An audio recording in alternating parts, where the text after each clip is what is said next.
Bueno, familia, una vez más vamos a comenzar nuestro estudio de esta mañana y para nosotros es un honor poder estar brindando este estudio que obviamente se ha prolongado algo. ¿Por qué? Porque obviamente es cubrir lo que se conoce tradicionalmente como los 613 mandamientos, que la verdad en el estudio de estos 613 mandamientos nos damos que mucho tiene que ver con interpretación rabínica, no es necesariamente que sean mandatos del Eterno, pero muchos tienen que ver con cómo las cosas las interpretan los rabinos, y esto me hace enfocarme un poquito sobre la parshá de esta semana. Dentro del judaísmo, y aún dentro del judaísmo mesiánico, tenemos pudiéramos decir, ese sentimiento de respetar a nuestras cabezas. Algo que a mí me asombra y algo que aprendí es que dentro de los rabinos no hay ningún rabino sin cobertura. Siempre hay alguien encima sobre de ellos en autoridad, en enseñanza.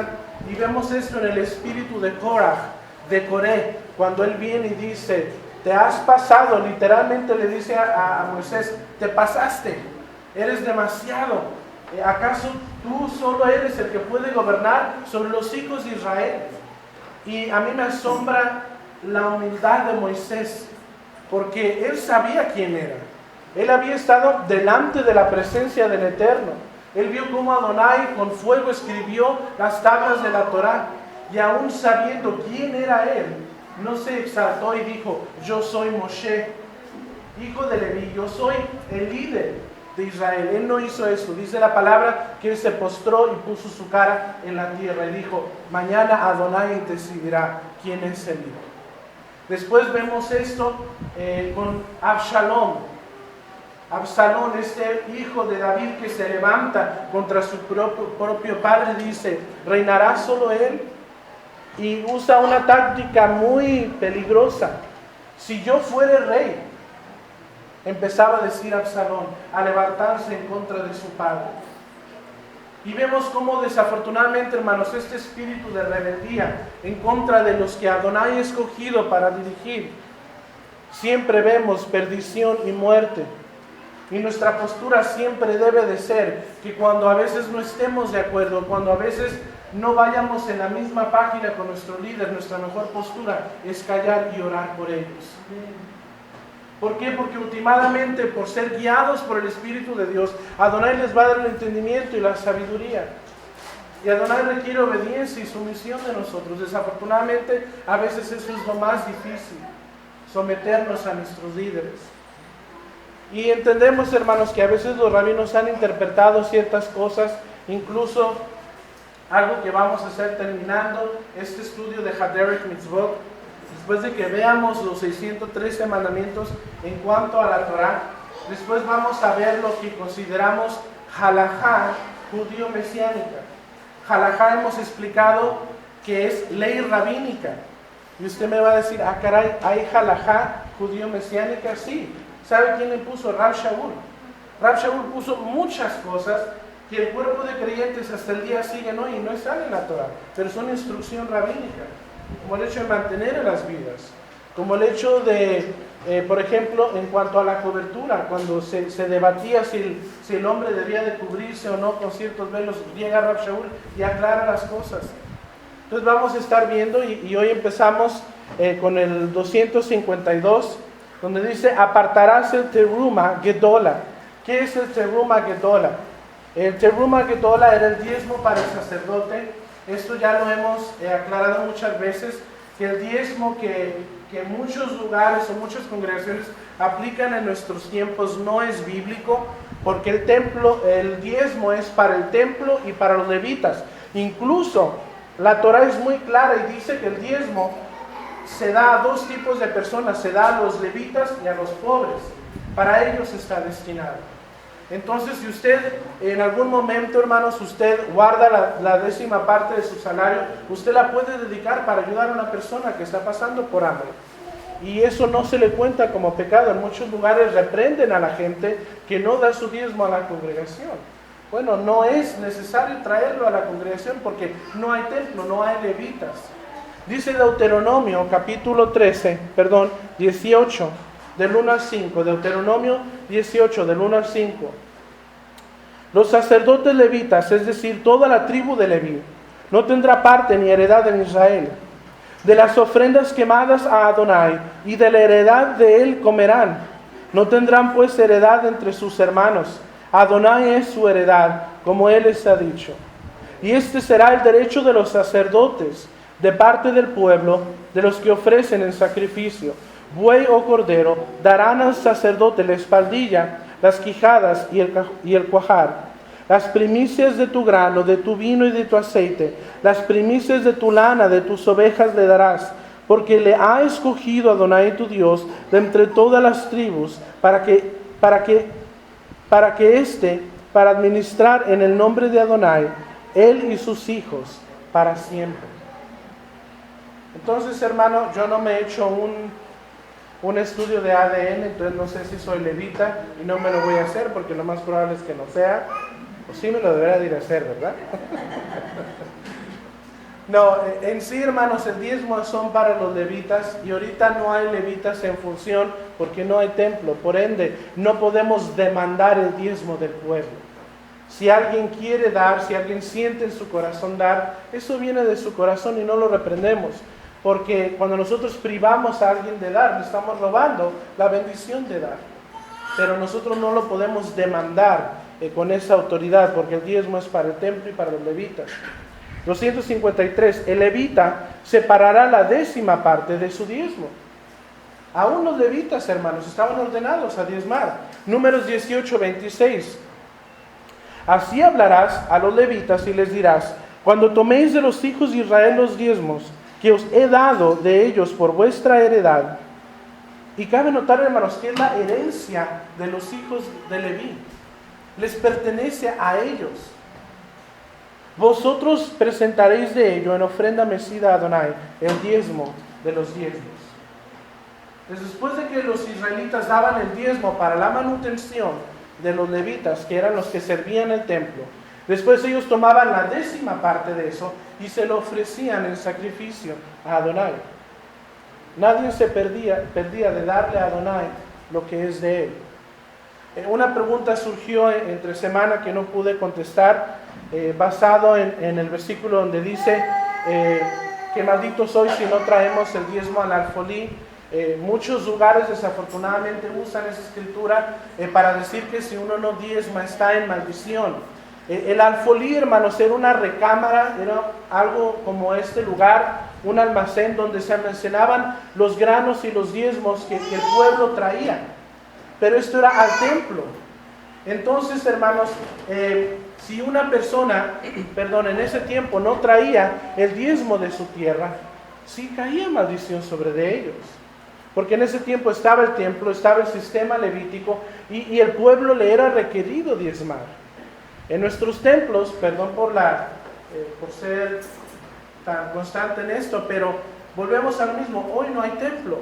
Y porque no hay templo no hay levitas, y porque no hay levitas no hay diezmo. Lo que sí sabemos, familia, es que si nosotros damos, Adonai nos va a bendecir. Amén. Todos sabemos que Adonai no se queda con nada. Y sabemos que es mejor dar que recibir. La palabra también nos dice que Adonai bendice al dador alegre. Entonces, si usted viene a la casa del Señor y usted quiere dar su ofrenda, el Señor le va a bendecir. Pero algo que a mí me asombra es que a lo que sí estamos ordenados es a no cerrar nuestra mano delante de la necesidad de nuestro hermano.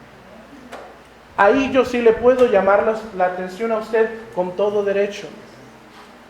Que si usted ve que su hermano no tiene que comer y usted tiene en su casa que comer, es su deber tomar una parte de su porción y dársela a él o a ella para su sustento.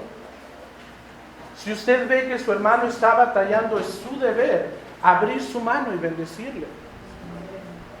Y algo que me llama mucho la atención, familia, es que Adonai da la advertencia porque dice: si no abres la mano para con tu hermano, entonces va a haber gente por diosera dentro de tu pueblo, porque no abriste la mano a tu hermano. porque no se la abriste a la viuda, porque no se la abriste al huérfano y al extranjero. Y ahí, hermanos, es donde yo a veces me asombro y digo, ahí está la clave de la prosperidad. Queremos ser prósperos, hay que bendecir al que necesita. No está en escribir cheques o hacer promesas o sembrar para el reino. No, está en ayudarle a tu hermano. Porque cuando tú ayudas a tu hermano, estás manifestando la justicia de Dios. Y déjeme decirle algo, familia, que cuando la justicia de Dios se activa en medio del pueblo de Dios, hay sanidad, hay poder, hay restauración. Y lo podemos ver una y otra vez, hermanos. Yo estoy asombrado de cuánta gente se acerca a los caminos del Eterno, empieza a obedecerle al Eterno y empiezan esos ajustes. Empieza el Señor a tratar con nuestras vidas de maneras que nunca lo habíamos creído posible. Y algo que también me llama la atención es que cuando nosotros venimos a los caminos de la obediencia del Padre, pasamos como por un tiempo de prueba. Adonai probó al pueblo de Israel en el desierto y dijo, yo quiero saber dónde está tu corazón. Yo te estoy diciendo, yo soy Adonai tu Dios, que te promete que voy a ser fiel, que voy a abrir mi mano y te voy a bendecir, pero yo quiero ver dónde está tu corazón. Y le probó en el desierto. Y como que Israel de vez en cuando a veces ponía su ofrenda, pero luego se doblegaba, porque es carne igual que nosotros, familia. Y muchas veces cuando nosotros venimos al camino de los mandamientos, cuando venimos a obedecer al Eterno, empiezan a suceder cosas. Y ahí es donde yo digo, agárrate más del Señor. Confía en su palabra. No mengues, no vuelvas atrás, porque su promesa es fiel. 254. Separarás el diezmo de cada año de la cosecha y de la lana, y se le darás al levita. Deuteronomio 18:4. Ahora sí, ahí daban lana a los levitas. Separarás el segundo diezmo. Ah, caray, rabino, hay dos diezmos, sí. Hay dos tipos de diezmos que se manejaban en Israel. Uno era el de granos y este era anual. Cada año se daba el diezmo de los granos. Y había un segundo diezmo que era el diezmo de los árboles o de los frutos. Este se daba cada 3 años. Recordemos que cuando uno siembra semilla en la tierra y crece el árbol, los primeros 3 años, el fruto que da ese árbol, los primeros 3 años, el fruto es considerado circunciso. No se puede consumir, no se debe de consumir. Y el cuarto pertenece a Adonai.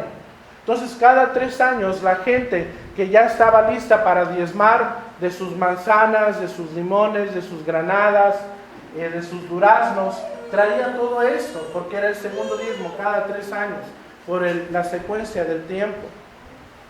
Se ha comprobado que los primeros frutos de los árboles en sí no tienen mucha vitamina porque se está fortaleciendo este árbol. Incluso no lo podemos ni arrancar, lo tenemos que dejar solo. ¿Por qué? Porque lo que pasa en el proceso natural es que cuando el árbol está creciendo y brota, digamos, de una o dos higuitos, digamos que es una higuera, a su rabino le gustan mucho los higos. Y cuando la higuera está dando, digamos, ese fruto, no se debe de arrancar. Ahí se debe de dejar. ¿Por qué? Porque si no cae el higo, el árbol vuelve a chupar ese fruto y se está nutriendo. Y si cae, nutre la tierra en donde está plantado. Y ya para el 4º año es el mejor fruto, pero aún no se puede comer. Ese fruto pertenece a Adonai.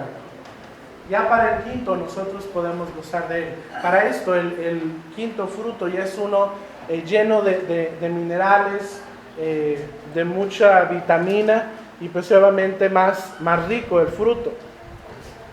Entonces entendemos que hay 2 diezmos. El primero es el de grano, que es anual.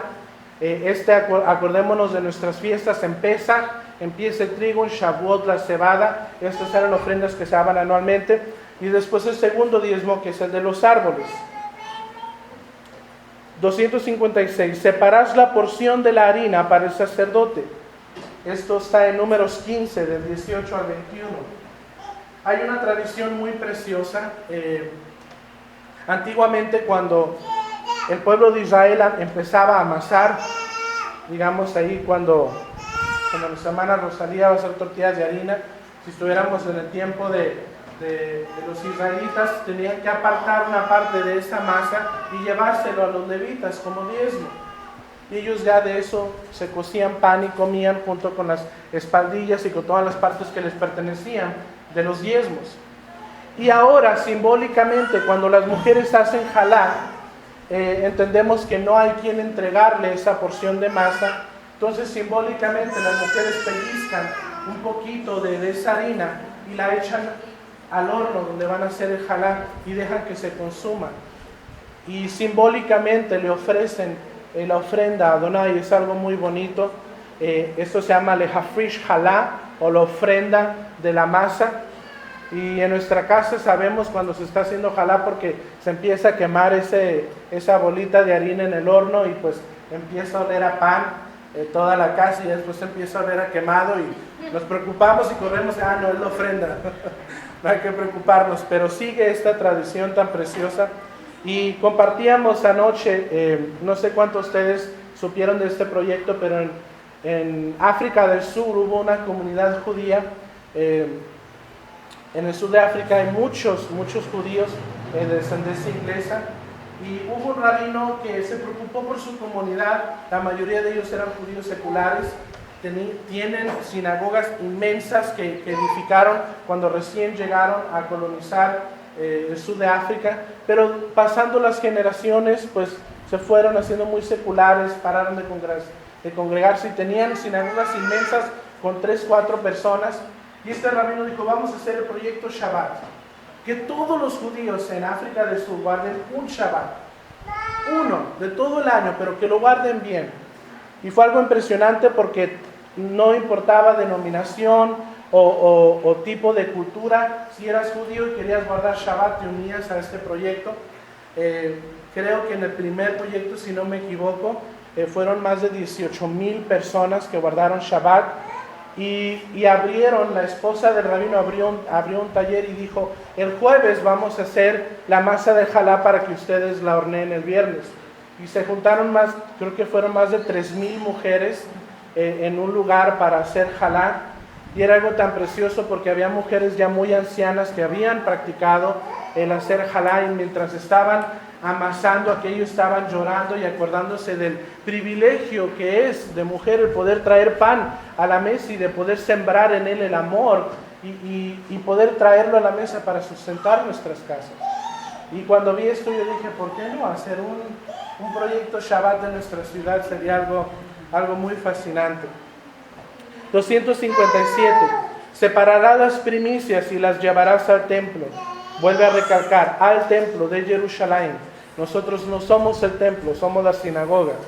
258. No atrasarás un diezmo hasta el día siguiente, pero sepáralos en una propia secuencia. En otras palabras, no debe de tardar uno de dar el diezmo al Señor. Alguien por línea nos mandó un comentario y dijo, rabino, entiendo que pues ahorita no hay templo y que no es legítimo el diezmo bíblico, pero ¿por qué es importante entonces hoy aprender de los diezmos? Bueno, para los que no saben, en el mundo venidero va a haber un templo, y en el mundo venidero va a haber un príncipe que es Yeshua, que va a abrir las puertas del templo. Los levitas van a empezar su oficio, y ¿qué cree? Van a regresar los diezmos. Entonces usted y yo, mire, vamos a estar bien conectados. Cuidado, no te comas esa fruta, porque todavía no es el 4º año, tienes que guardarla para el Señor. Y durante ese milenio donde reina Yeshua, vamos a estar mandando nuestros diezmos al templo. Incluso la Torah nos dice que en el milenio, el país que no mande su diezmo no va a tener lluvia. Y lo poderoso, hermanos, es que usted y yo, como guardadores de Torah, vamos en algún momento a poder ser representantes de México. Llegar con nuestras canastas y decir, aquí están los nopales de México, aquí está el frijol, el fruto, ¿por qué no? El elote, el maíz, los mangos, tanto fruto que puede producir nuestra tierra. Y qué precioso, hermanos, va a ser llegar a Jerusalén representando nuestra nación entre todas aquellas naciones que invoquen el nombre de Adonai, poniendo esas canastas sobre el altar, sabiendo que Adonai va a enviar lluvia sobre nuestra tierra. Eso va a ser algo precioso.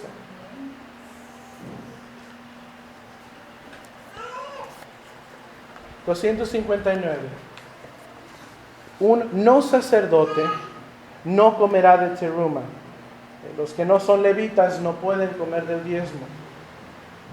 Y aquí, hermanos, entramos a un terreno algo delicado, porque si una persona está hablando de que él quiere dedicar la 10ª parte de su dinero como el diezmo bíblico, si la persona que él se le está entregando no es levita, él no puede participar de él, porque el diezmo es para los hijos de Leví.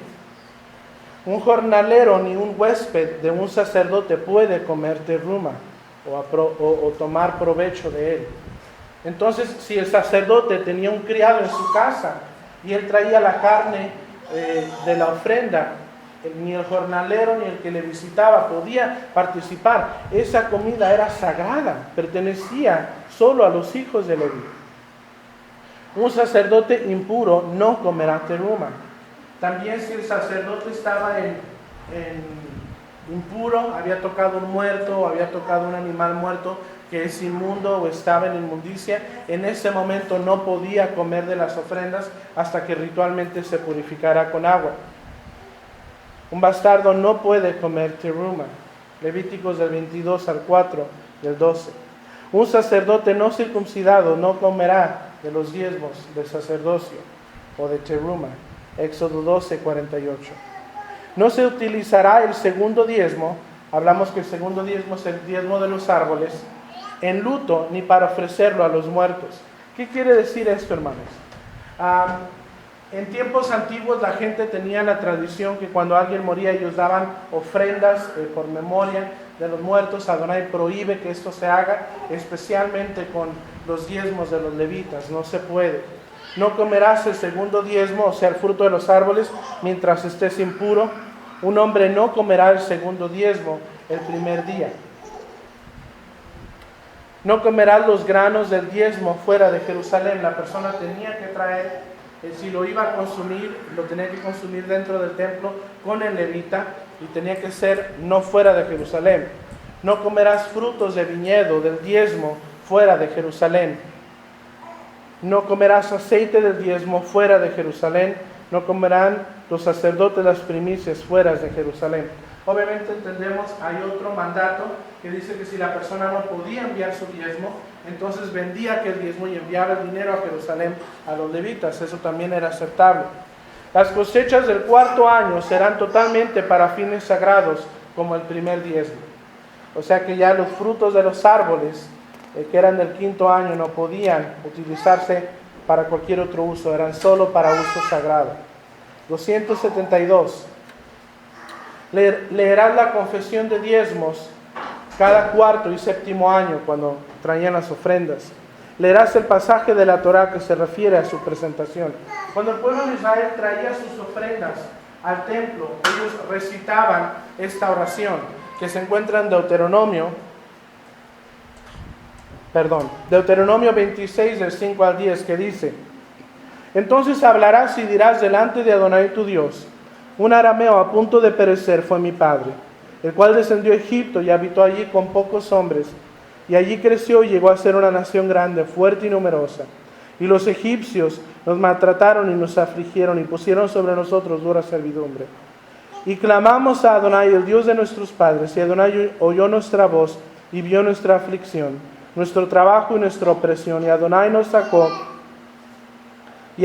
sacó de Egipto con mano fuerte, con brazo extendido, con grande espanto y con señales y con milagros.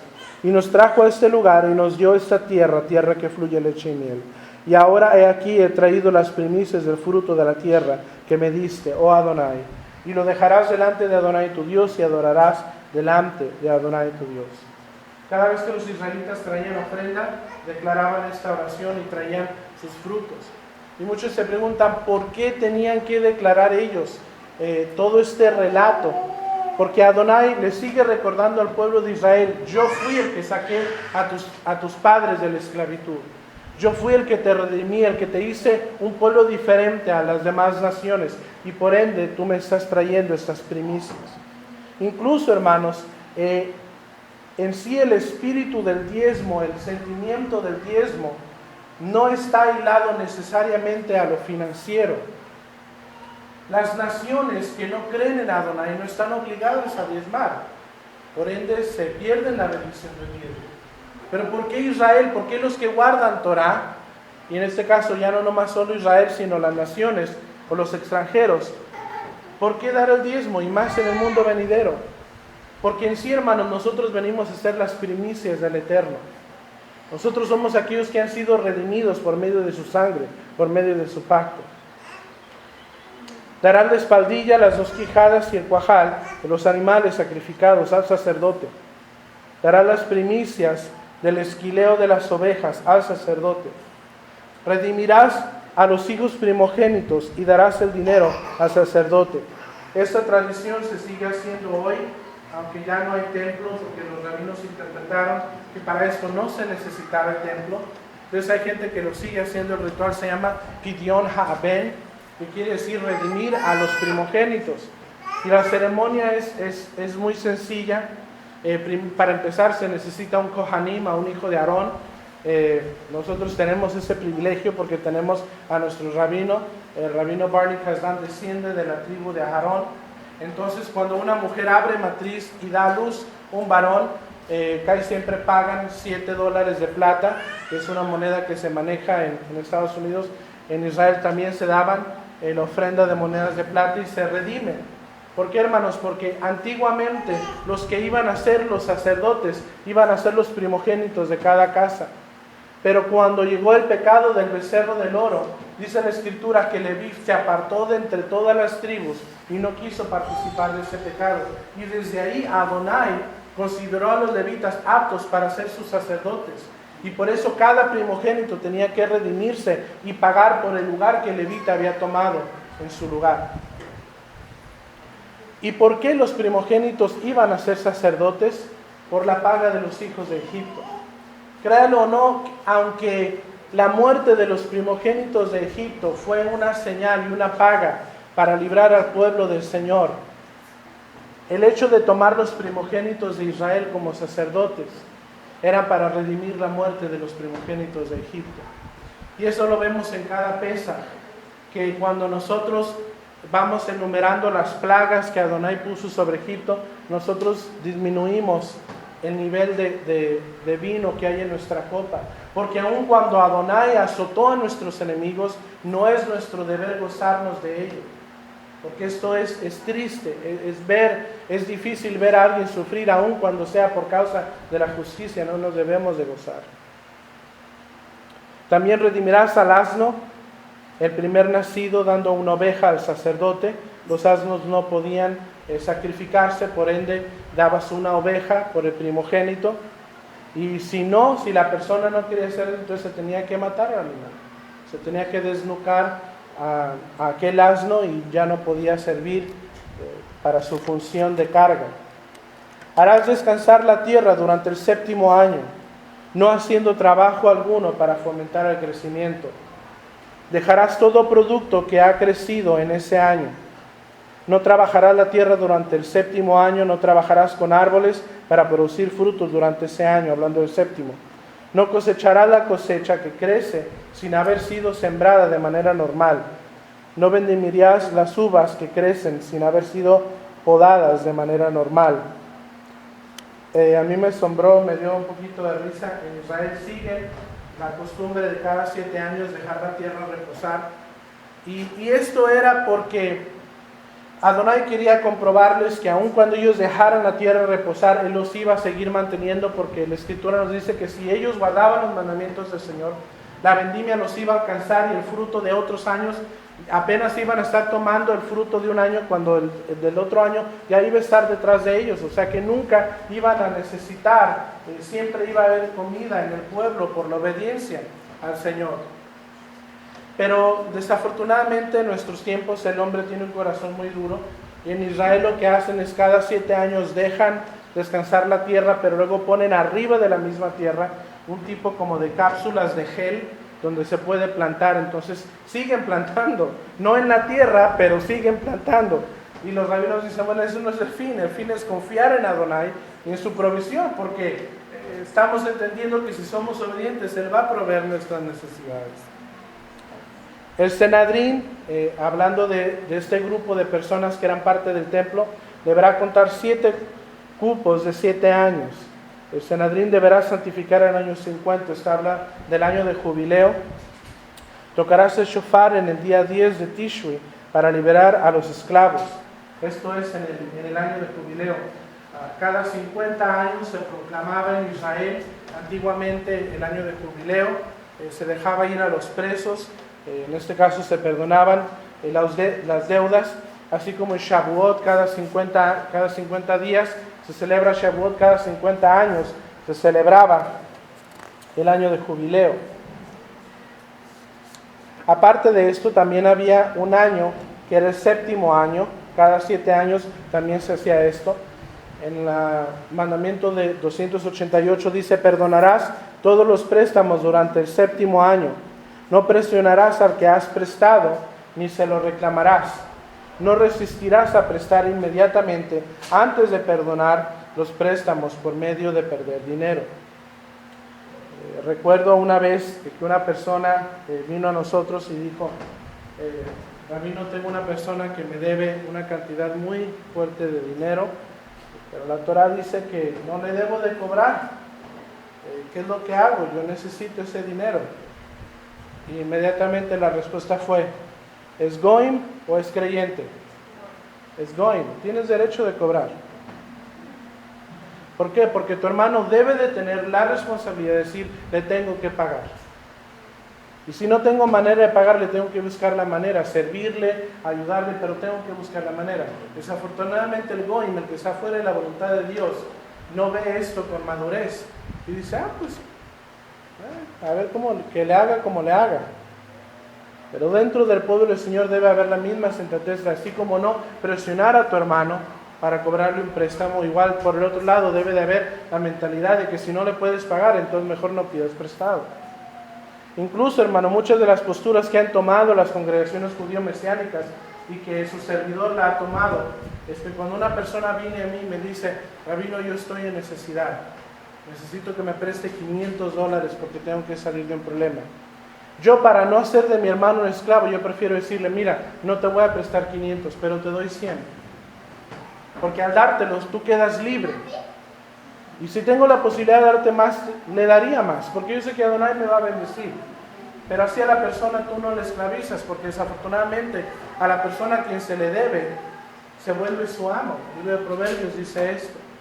Entonces, dentro del movimiento judío mesiánico, para evitar ese tipo de problemas, es mejor, si alguien viene en una situación difícil y pide prestado, es mejor darle una cantidad. Ahora, si le puedes dar la cantidad que necesita, mucho mejor.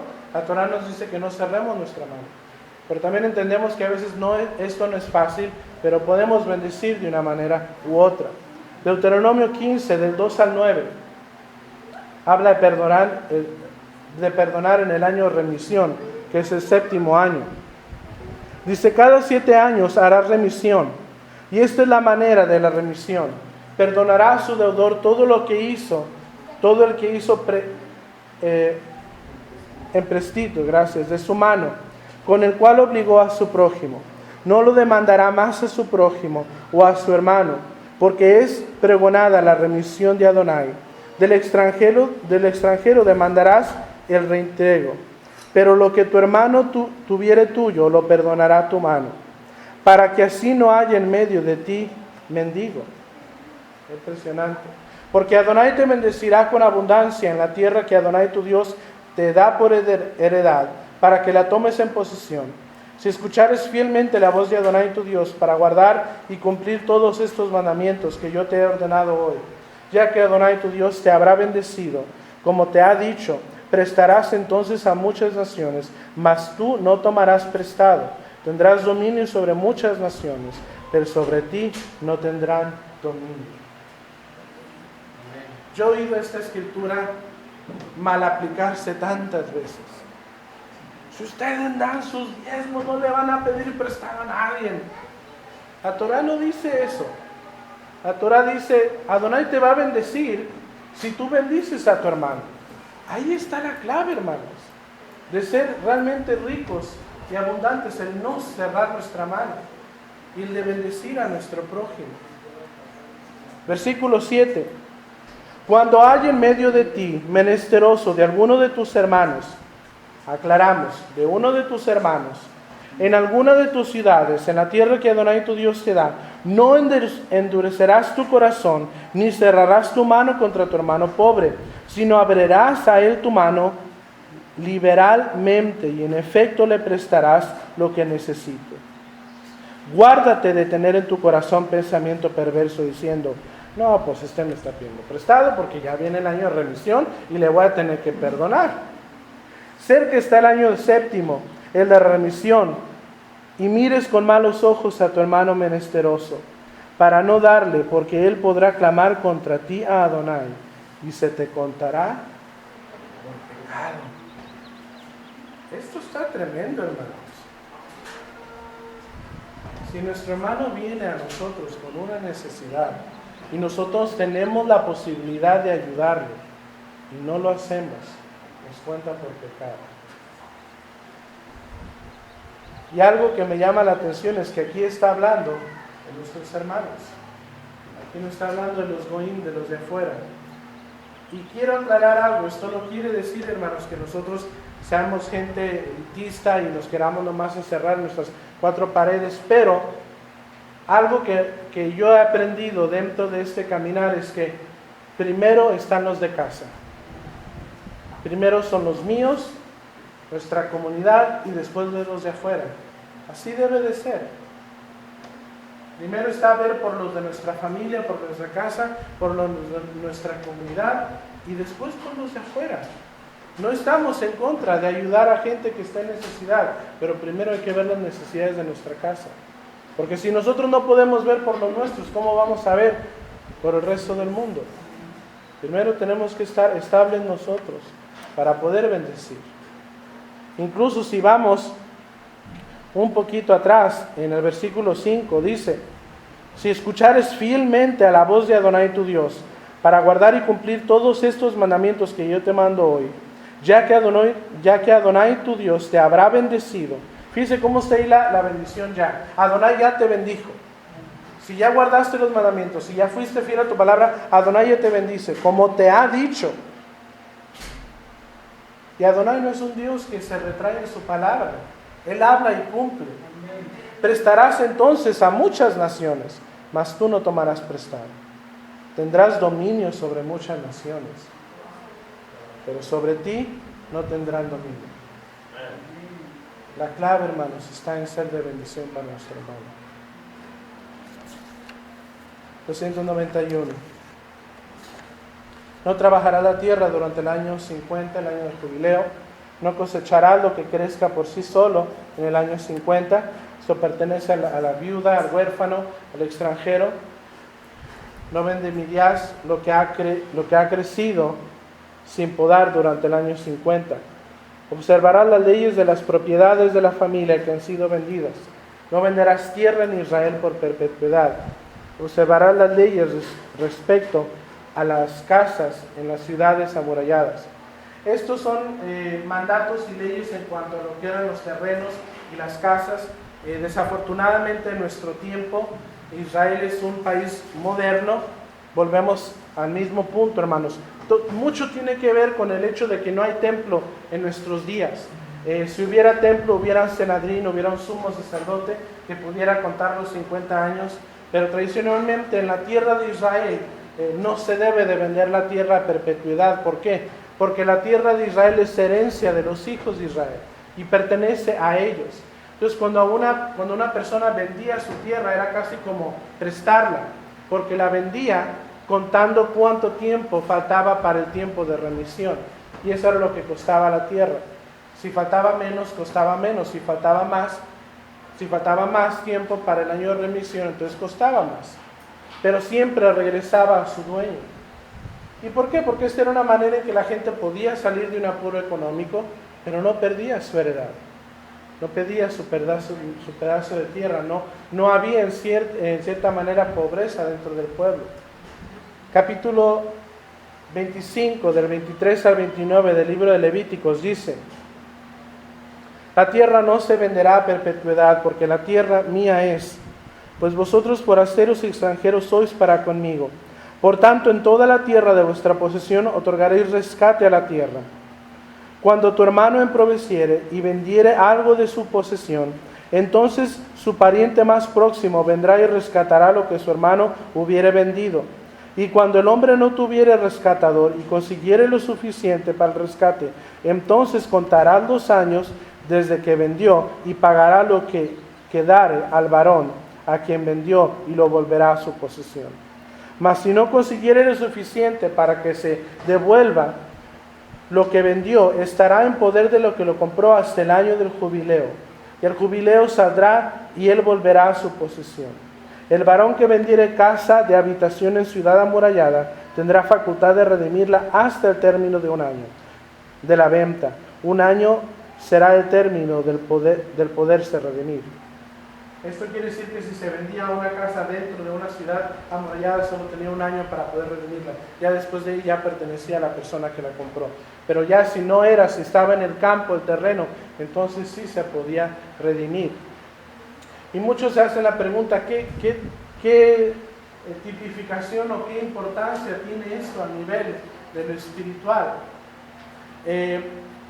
Hay un ejemplo muy importante cuando las hijas de Zelofejad vienen delante de Moisés. Ellas no tenían hermanos varones y ellas iban, cuando empezó el sorteo de las tierras, cuando empezaron a repartir entre las tribus, ellas dijeron, vamos a quedar sin heredad porque somos hijas de nuestro padre y aquí se le estará heredando a los varones. ¿Qué será de nosotras?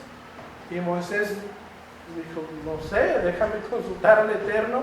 Y fue, y Adonai dijo, no quedarán las hijas de Zelofejad sin herencia, que se casen dentro de su tribu, para que no se pierda ese territorio, mas de ellas será la propiedad. Y ahí, hermanos, es donde muchos rabinos interpretan que es por eso que también a la mujer se le da el derecho de venir y participar de la Torá, porque a la Torá se le llama el Etz Haim Hi, el árbol de vida. ¿Y de dónde sale la vida? De la tierra. ¿De dónde salimos nosotros? De la tierra. ¿De dónde sale nuestro sustento? De la tierra. Y es por eso que si a la mujer no se le puede negar su porción de tierra, ¿quiénes somos nosotros para negarle la porción de la Torá? ¿Acaso no somos herederas en la salvación?